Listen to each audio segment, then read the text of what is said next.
Welcome to DEZ Engineering channel. Here, you will find video related to product and graphics design. Also video tutorials for the above listed domains. Also there is free project files. Watch complete. Hello all, this is Sandeep and welcome to DEZ Engineering channel. आज हम बात करेंगे एक design के बारे में, product design के बारे में। एयर फ्लो प्रेडिक्शन कैसे किया जाता है एक प्रोडक्ट में, तो हम एक एग्जांपल लेंगे। तो जनरली ये जो आप डिस्प्ले पे देख रहे हैं, ये एग्जांपल मैंने सॉलिडवर्क्स सीरीज़ में दिया हुआ है। इसको कैसे डिज़ाइन किया है, एंटी थेफ्ट IP68 डिज़ाइन है ये आउटडोर एप्लीकेशंस के लिए। तो हम इसी का एक एक्सप्लेन करने के लिए मॉडल यूज़ कर रहा हूँ। सपोज़ आपने इंडस्ट्री में प्रोडक्ट बना लिया, एक प्रोडक्ट पूरा डिज़ाइन कर लिया, उसके अंदर सारे कंपोनेंट है, कनेक्शंस लगा दिए, स्पेस। अब आपको अब ये कंडीशन बोली जा सकती है या ये रिक्वायरमेंट हो सकती है कि इसमें एयर कैसे फ़्लो कराएं और इसकी कूलिंग कैसे, मैक्सिमम एयर फ्लो होना चाहिए। सपोज़ ये चिप है, इसके ऊपर अगर हीट सिंक लगा दिया हमने और इसके ऊपर हीट सिंक लगा दिया, तो हीट सिंक जब तभी काम करेगी, एल्यूमिनियम की हीट सिंक फिन जो होती हैं, मैं आपको इमेज दिखाता हूँ।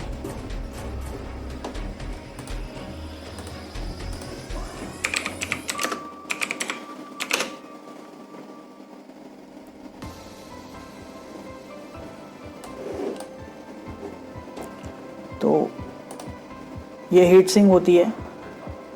जनरली आपने इसको ऐसे लगा दिया इनसाइड बॉक्स, इनसाइड कोई भी एक कंपोनेंट के ऊपर लगा दिया। तो अब सपोज़ ये हीट सिंक यहाँ पे लगी हुई है इसके ऊपर, तो इसको एयर फ्लो देंगे तभी वो कूलिंग कर पाएगा। तो यहाँ सपोज़ हमारा इनलेट है यहाँ पे और एग्ज़िट है यहाँ से, तो एयर कैसे फ़्लो होगी ये प्रेडिक्ट करने के लिए हम एयर इफ़ेक्टिवली फ़्लो हो, इसके रिलेटिवली हमें कैलकुलेशन करने पड़ेंगे। वो हम एनसिस में कर सकते हैं। एयर फ्लो डायरेक्शन को प्रेडिक्ट करना होगा, प्लस आप अंदर फ़ैन भी लगा सकते हैं। बट अगर आप यहाँ से कुछ सप्लाई एयर दे सकते हैं जो भी ब्लोइंग यूनिट से आ रहा है या एयर फिल्टर यूनिट से आता है, FRL से आ रहा है, तो हम काफ़ी अच्छे से कूलिंग कर सकते हैं कोई भी प्रोडक्ट में, अगर आपका एप्लीकेशन है तो सपोज़ मैंने अगर एक पर्टिकुलर अमाउंट की वेलोसिटी दे दी, तो यहाँ हम अलग अलग रेस्ट्रिक्शंस लगा सकते हैं यहाँ पे फिन्स देके या बैफल्स देके, ताकि एयर फ्लो जो हो हीट सिंक से ज़्यादा हो। तो ये तो एक बेसिक एग्जांपल है। मैं आपको एक दूसरे मॉडल बनाया है मैंने इसके लिए, इसको मैं अभी तो ये एक मॉडल है। इसमें क्या किया जाएगा, सपोज़ कंसिडर कीजिए ये जो एक बॉक्स है, ये बॉक्स है, ये एक इलेक्ट्रॉनिक सर्किट है। सॉरी, इलेक्ट्रॉनिक नहीं है, कोई एक सर्किट है। इलेक्ट्रॉनिक सर्किट ही समझ लिया, हाइड्रोलिक सर्किट है या इलेक्ट्रोमैकेनिकल सर्किट है। इसके अंदर कुछ चीज़ें हैं, बट हमें यहाँ से अंदर इसके अंदर कुछ चीज़ें हैं जो क्या होती है, ज़्यादा से ज़्यादा हीट होती है, बहुत ज़्यादा अमाउंट में हीट होती है। तो हमें क्या करना है, हमें एयर सप्लाई करना है, हम फ्लो देखेंगे। तो मैं इसको एक एडवांस केस में लेके जाता हूँ। उसका एप्लीकेशन में बता नहीं सकता, बट ये एक ऐसा केस है जिसमें यहाँ पे एक SS की केसिंग होती है और इसके अंदर कंपोनेंट लगे रहते हैं जो कि काफ़ी हीट होते हैं। तो हमें एयर फ्लो कराना पड़ता है अलग अलग डायरेक्शन से, ताकि कूलिंग अच्छी हो। तो मैंने यहाँ पे थोड़ा एपिक बढ़ा चढ़ा के लिया हुआ है। तो मैं सपोज़ क्या किया हुआ है, जब मैं शेल करता हूँ इसको, तो आप ये देखेंगे, ये जो इंटरनल चीज़ें हैं ना, ये एक रेस्ट्रिक्शंस है और इसके ऊपर जो कंपोनेंट है यहाँ पे, ये हीट प्रोड्यूस करता है। ये सपोज़ ये एक बैफल हो गया, इसके आसपास लगी रहती है हीट वाली चीज़ें, तो हम इसी के ऊपर माउंट रहती है हीटेड चीज़ें। तो हम एयर फ्लो कराएंगे कहाँ से, देखिए एक यहाँ से निकल रही है एयर सप्लाई, फिर एक ये यहाँ से आ रहा है एयर सप्लाई और एक नीचे से आ रहा है। अगर हम ऐसे एक ये सप्लाई ऐसे दिया हुआ है हमने सप्लाई, इसको अगर यहाँ से कर दे तो हम ऐसे देख पाएंगे। तो देखिए यहाँ से हम ज़्यादा अच्छे से समझ पाएंगे। तो ये यहाँ से एयर आएगी, यहाँ से एयर आएगी, नीचे से एयर आएगी, वहाँ पे कंबाइन होगी सारी एयर, पूरा सर्कुलेट होगी बॉडी के अंदर और यहाँ से निकल जाएगी। तो हमारा है मेन एम, यहाँ से एक पर्टिकुलर वेलोसिटी देना, यहाँ से एयर की पर्टिकुलर वेलोसिटी देना, और यहाँ पे कितना आएगा। एक दूसरा अगले हफ्ते जब मैं एनालिसिस करूँगा इसमें यही एग्जांपल लेके हम मिक्सिंग टी एनालिसिस करेंगे, जिसमें हम डिफरेंट टेम्परेचर की एयर देंगे और देखेंगे क्या ऑप्टिमम टेम्परेचर आता है, पर वो धीरे धीरे करेंगे। अभी एक बेसिक फ्लो प्रेडिक्शन बता रहा हूँ मैं आपको, वो कैसे किया जाता है। तो ये एक मॉडल है, इसको सेव कर लिया हमने। एक मिनट, तो मैंने एंसिस का वर्क बेंच ओपन कर लिया है। आपको ये फ्लूइड फॉर फ्लुएंट जो है इसको यहाँ पे ड्रैग करना है। यहाँ से राइट क्लिक करके स्पेस क्लेम ओपन कर लेना है, जो मैंने ओपन ऑलरेडी कर चुका है। अब आपको डायरेक्ट सॉलिड वर्क जो फाइल है वो यहाँ पे ड्रैग कर देनी है direct. Solid work file drag होने के बाद अब आपको वही प्रोसीजर अप्लाई करना है, वॉल्यूम एक्सट्रैक्ट करना है। वॉल्यूम एक्सट्रैक्ट कैसे करेंगे, प्रिपेयर में जाना है, वॉल्यूम एक्सट्रैक्ट पे जाना है, एज सिलेक्शन करना है। एज सिलेक्शन करने के बाद ये एज सिलेक्ट करनी है, यहाँ से ये एज, यहाँ से ये एज। तो यहाँ पे वही एज सिलेक्ट करनी है जिसमें फ्लूइड फ्लो होगा या फ्लूइड बाहर निकलेगा। अब वो कंट्रोल दबाने की ज़रूरत नहीं है। तो यहाँ पे क्लिक किया हमने, अब आपका वॉल्यूम एक्सट्रैक्ट हो गया। जो इसका इंटरनल वॉल्यूम है ये है वो, और इसी के अंदर फ्लूइड फ्लो होगा। अब देख रहे हैं तो हम प्रेडिक्ट कर पाएंगे इसके अंदर ही कैसे। तो अब जो है इसका जो ऊपर वाला मॉडल है इसको सप्रेस फॉर फिजिक्स कर देते हैं, क्योंकि हमको इसकी ज़रूरत नहीं है। हमको सिर्फ इंटरनल वॉल्यूम में कैसे एयर फ्लो हो रही है वो चेक करनी है। नाउ इसको क्लोज कर देंगे, फिर मैशिंग में जाएंगे।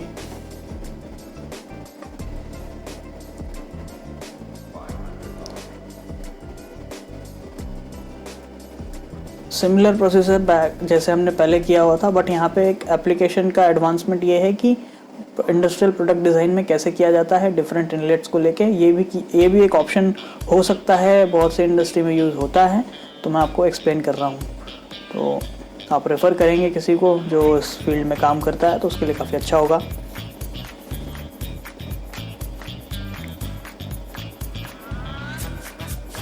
तो यहाँ पे मॉडल इंपोर्ट हो गया है, ये आ गया मॉडल। हम चेक करेंगे ज्योमेट्रीज। अब मैश, एक बेसलाइन मैश क्रिएट कर लेंगे हम, क्योंकि हमारा एक लिमिट है लाइसेंस का।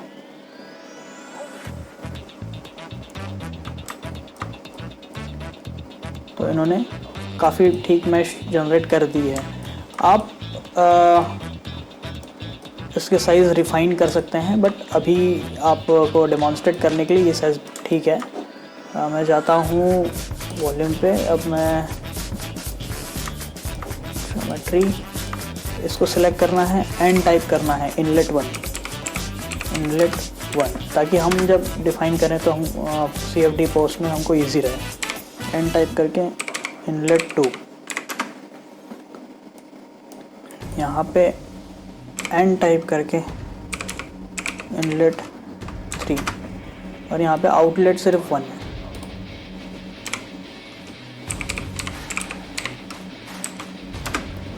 तो ये नेम सिलेक्शन क्रिएट हो गए। अब आपको इसको बंद कर देना है। बंद करने के बाद इसको यहीं से अपडेट करेंगे हम।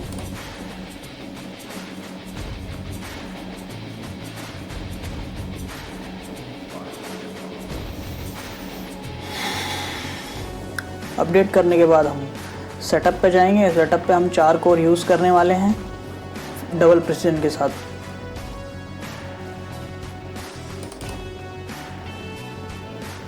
Double precision 1 2 3 4 start.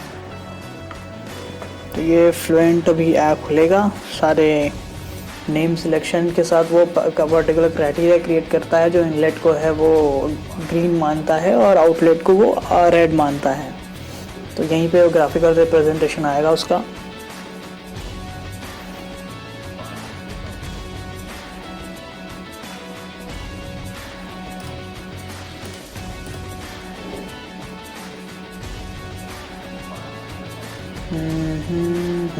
ये देखिए, ये आ गया हमारा मॉडल। देन हम जाएंगे, चेक करेंगे मैश ठीक है। फिर जाएंगे फिजिक्स में, एनर्जी इक्वेशन सॉल्व करनी है, विस्कस मॉडल लेनी है। हम एयर सप्लाई करेंगे, तो हम एक के ओमेगा SST मॉडल लेके चलते हैं अभी। मटेरियल एयर रखना है अभी हमें, पिछली बार हमने वाटर का किया था simulation. Sell zone, volume, edit में जाके फ्लूइड जो होगा वो एयर होगा, air. Apply, close, boundaries, inlet. तो इनलेट 1 जो कि ये है, यहाँ से हम देते हैं 18 मीटर पर सेकेंड और यहाँ से हम देते हैं 30 मीटर पर सेकेंड और नीचे से हम देते हैं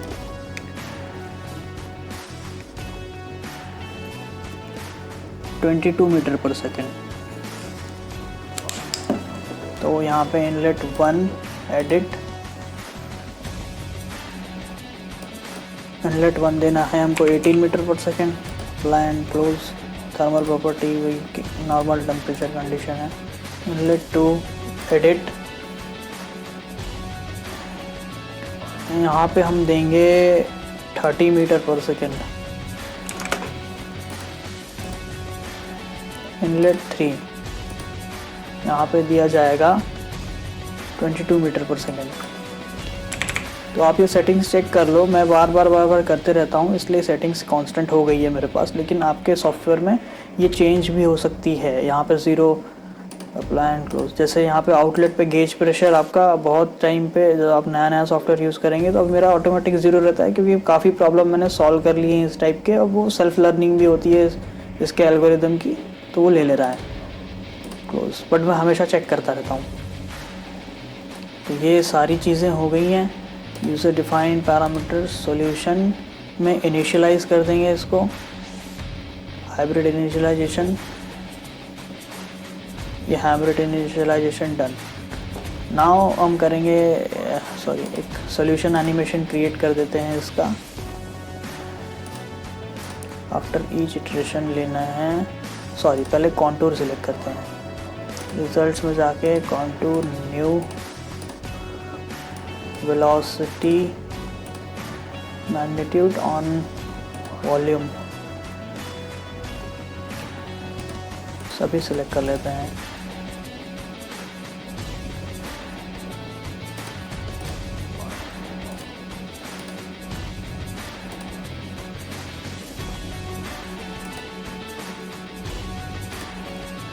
अब जाएंगे सॉल्यूशन एनिमेशन पे, सॉल्यूशन एनिमेशन,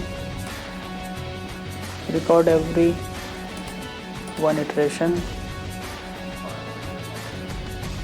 कॉन्टूर, इसको दे देते हैं हम वेलोसिटी, यूज एक्टिव, ओके। तो यहाँ पे सॉल्यूशन एनिमेशन, अब इसको रन करेंगे हम सपोज 300 इटरेशन के लिए।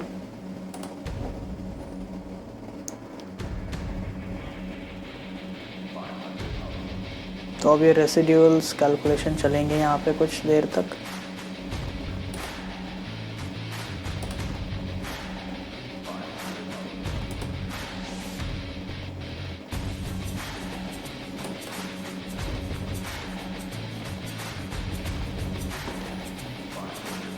रेसिड्यूल जनरली मैंने जो बताया था आपको, रेसिड्यूल्स में ये जब तक कांस्टेंट नहीं होता है तब तक करते रहना है। मैं आपको पिछले वीडियो में ये भी बताया था कि एक सिंपल मेथड में अगर लेमैन्स लैंग्वेज में बोला जाए तो क्या होता है, कन्वर्जिंग किस टाइप से होती है।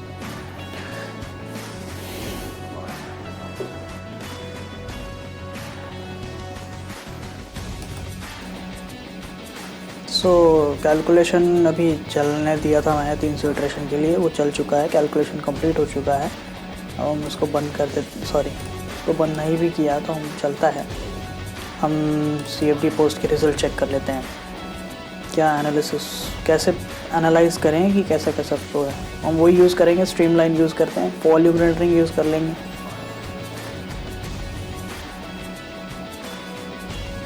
तो ये खुल गया। यहाँ पे वॉल पे जाना है, इसको डबल क्लिक करना है, रेंडर पे जाना है, ट्रांसपेरेंसी को थोड़ा आगे कर देना है तो हम देख पाएंगे क्या है।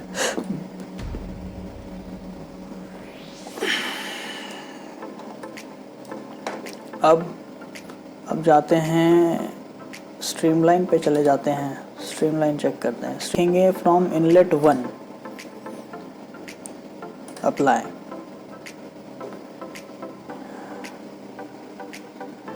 तो इसको थोड़ा 2500 का दे देते हैं, अप्लाई। तो ये यहाँ से एयर निकली, समझ रहे, यहाँ से एयर निकली, फिर यहाँ डाइवर्ज हो रही है, देखिए है ना, यहाँ 0 हो गई है, कैसे फ्लो हो रही है, जो भी पार्टिकल इसके निकले हैं फ्लो होके। पहले मैं इसको डिफ़ॉल्ट लेजेंड्स को ठीक कर लूँ, फिक्स्ड में जाके यहाँ पे 1 कर दीजिए, ओके अप्लाई।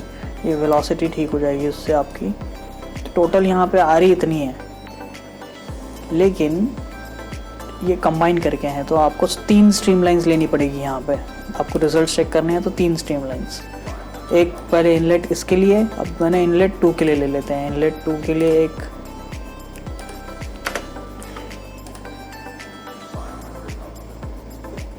ये इनलेट 2 से वेलोसिटी जो आ रही है, एक काम करते हैं इसको 100 कर लेते हैं, तो कन्फ्यूजन हो जाएगा बहुत।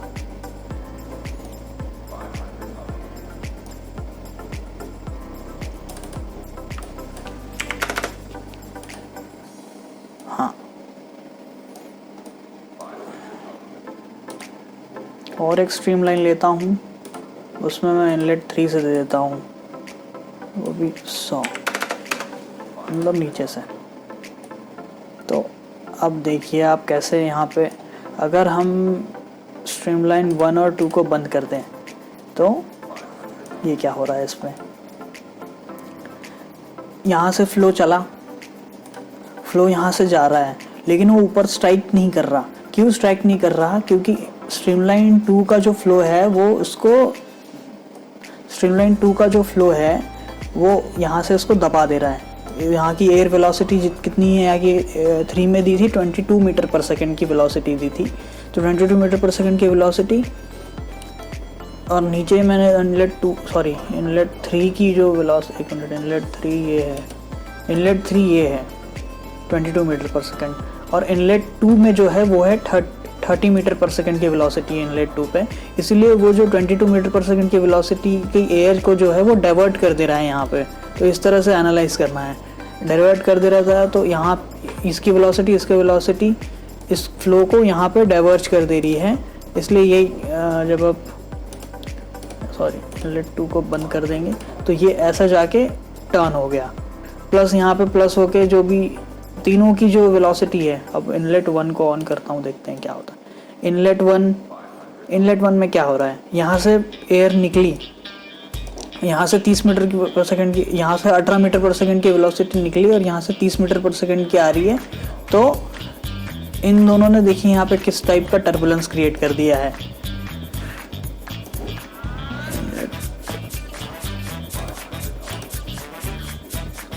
ये देखिए, तो ये जो एयर है वेलोसिटी है टर्बुलेंस क्रिएट कर रही है।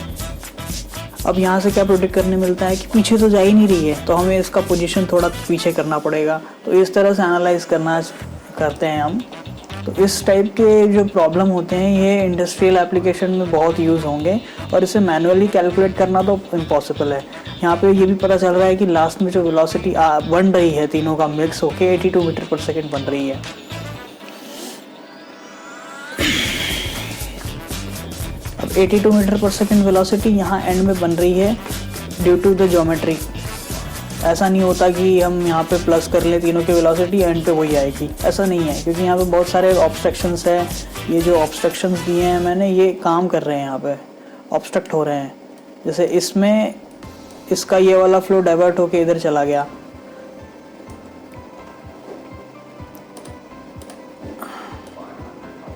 आप एक काम करता हूँ, एक इंसर्ट प्लेन करता हूँ, प्लेन XZ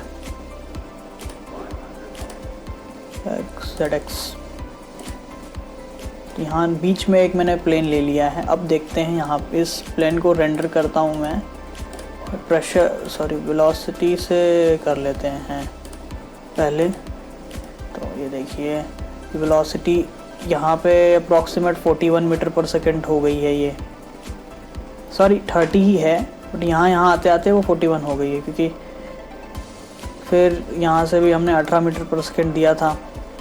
तो अब यहाँ पे ये पता चल रहा है हमको कि इनलेट में जो वेलोसिटी है उसका बैक टर्बुलेंस इतना हो गया है इन इनलेट्स की वजह से कि हवा पीछे भी आ रही है, समझ रहे हो आप।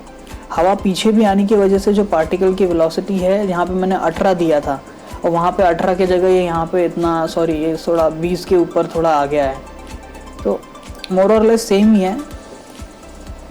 अब हमें बात ये करनी थी कि कभी कभी एप्लीकेशन ये होता है कि आपको आउटलेट में कितना मिल रहा है। आउटलेट में ये मिल रहा है 41 मीटर पर सेकंड यहाँ तक आ रहा है, फिर यहाँ पे बढ़ जा रहा है क्योंकि ये कन्वर्जिंग सेक्शन हो गया नोजल टाइप, तो यहाँ से यहाँ बढ़ रहा है। और वही अपना बाउंड्री लेयर थ्योरी के हिसाब से सरफेस पे ज़ीरो है सारी वेलोसिटी, और यहाँ तो है ही नहीं, यहाँ पे भी ज़ीरो ही है। प्रेशर डिफरेंस चेक कर सकते हैं अब हम यहाँ पे। प्रेशर तो काफ़ी है, पूरे इसमें प्रेशर बहुत ज़्यादा है, तो यहाँ आके प्रेशर कम हो गया है। क्यों? अब यहाँ पे आप देखेंगे वो बर्नौलीज़ इक्वेशन जो बोलती है कि एरिया कम प्रेशर कम, एरिया ज़्यादा प्रेशर ज़्यादा, एरिया कम प्रेशर कम तो वेलोसिटी ज़्यादा। एरिया कम है तो वेलोसिटी ज़्यादा होगी उसमें से, बट प्रेशर उस फ्लूइड का कम होगा। तो वही यहाँ पे हमने देखा है, अभी देख रहे हैं जो। तो इस तरह से एनालिसिस को यूज़ करके अब छोटे छोटे प्रॉब्लम्स को सॉल्व किया जा सकता है इंडस्ट्री में। तो थैंक्स फॉर वॉचिंग। प्लीज़ आप इसको ज़्यादा से ज़्यादा लोगों के साथ शेयर कीजिए, और थैंक्स फॉर वॉचिंग।